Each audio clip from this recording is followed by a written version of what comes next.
Vitamin D3 की कमी है तो हेयर फॉल हो रहा है, घुटनों में दर्द हो रहा है, शरीर में इम्यूनिटी की कमी लग रही है, बोन्स में जान नहीं है, चलते फिरते पैर बहुत ज़्यादा मुड़ जाता है, ऐसा सब देखने को मिलता है। आज मैं इस वीडियो के थ्रू आपको बताऊंगी कि विटामिन D3 कितना एसेंशियल है हमारी बॉडी में। क्या आप जानते हैं हॉर्मोन्स हमारी बॉडी में बनाने से लेकर हड्डियों का ख्याल रखने तक सब कुछ, बहुत कुछ विटामिन D3 करता है। आज इस वीडियो में हम जानेंगे कि विटामिन D3 के कितने लेवल्स होने चाहिए, कब आपको विटामिन D3 के सप्लीमेंट्स लेने हैं, कितने दिनों तक कंटिन्यू करना है, अगर आप वो नहीं लेते हैं तो बॉडी में क्या क्या बीमारियां आ सकती हैं। आज इस वीडियो में इसी बारे में हम बात करने वाले हैं।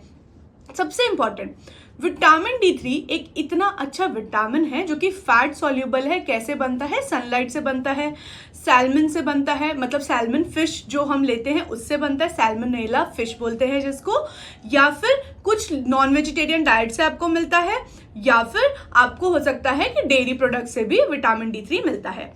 आपके शरीर में जब भी विटामिन D3 की कमी हो जाती है बहुत सारे लक्षण आने लगते हैं। कभी भी स्किन से अगर विटामिन D3 एब्जॉर्ब होता है तो पहले वो लीवर के पास जाता है, फिर विटामिन D3 एक्टिव हो जाता है और फिर क्या होता है कि किडनी में जाकर वो आपके कैल्शियम लेवल्स को भी मेंटेन करने में मददगार होता है। शरीर में अगर विटामिन D3 की कमी हो जाती है तो सबसे पहला लक्षण जो आता है वो होता है वीकनेस, बोन में दर्द होना, हाथ पैरों में दर्द रहना, बहुत ज्यादा सूनापन हाथ पैरों में रखना, या फिर ऐसा लगना कि कुछ लोगों को मैं देखती हूँ कि उनके बैक पेन बहुत जल्दी स्टार्ट हो जाते हैं अगर उनको विटामिन D3 की कमी है तो। अगर आप ओबीज हैं और अगर आपके शरीर में विटामिन D3 कम है तो आपको निश्चित ही फ्रैक्चर होने के चांसेस या फिर बहुत ज्यादा बोन लॉस, ऑस्टियोपोरोसिस होने के चांसेस बढ़ जाते हैं, जिसमें आपके घुटनों में या फिर आपके हाथ पैरों में दर्द रहने लग जाता है। विटामिन D3 कम होने की वजह से हेयर फॉल बहुत ज्यादा हो जाता है, क्योंकि आपकी जो हेयर है उसकी जो फॉलिकल है, मैं ये मान लो हेयर की जो कली है विटामिन D3 उसे बनाता है, उसमें प्रॉब्लम हो जाएगी, आपके हेयर फॉल बहुत ज्यादा बढ़ जाता है अगर विटामिन D3 कम है तो।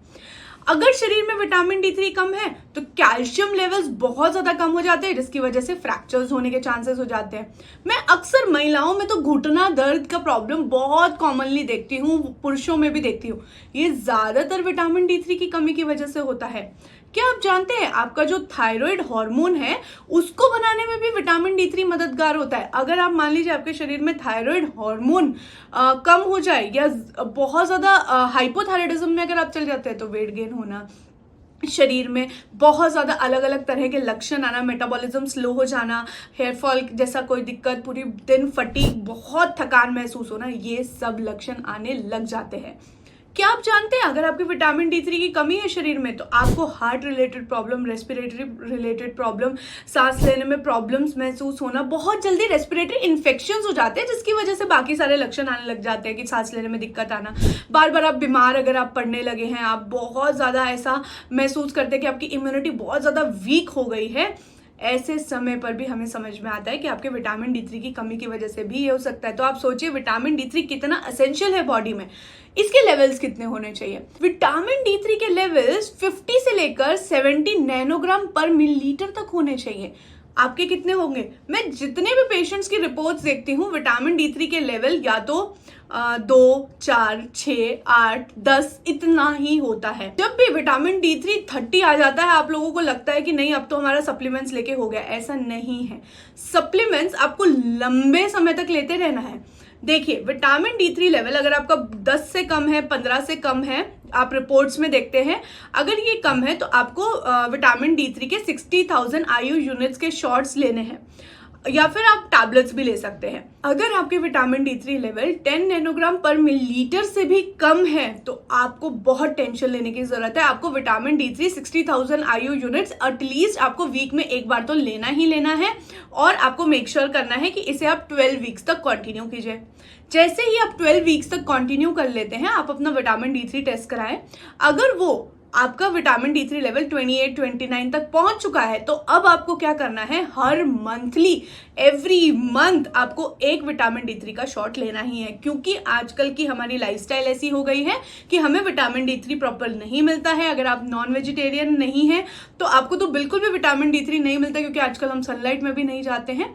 तो आपको सप्लीमेंट्स का सहारा लेना पड़ेगा। और ऐसा नहीं है कि इससे आपकी आदत पड़ जाएगी, ये आपको आदत डालनी ही है, नहीं तो शरीर में बहुत सारे लक्षण आने लगेंगे, बीमारियां होने लगेंगी और आप बहुत जल्दी जल्दी बीमार पड़ने लगेंगे। अगर आपको ऐसे ही हेल्थ रिलेटेड चीजें जानने में इंटरेस्ट है तो फटाफट चैनल को सब्सक्राइब कर लीजिए और हमारे नए वीडियोस देखते रहिए। धन्यवाद।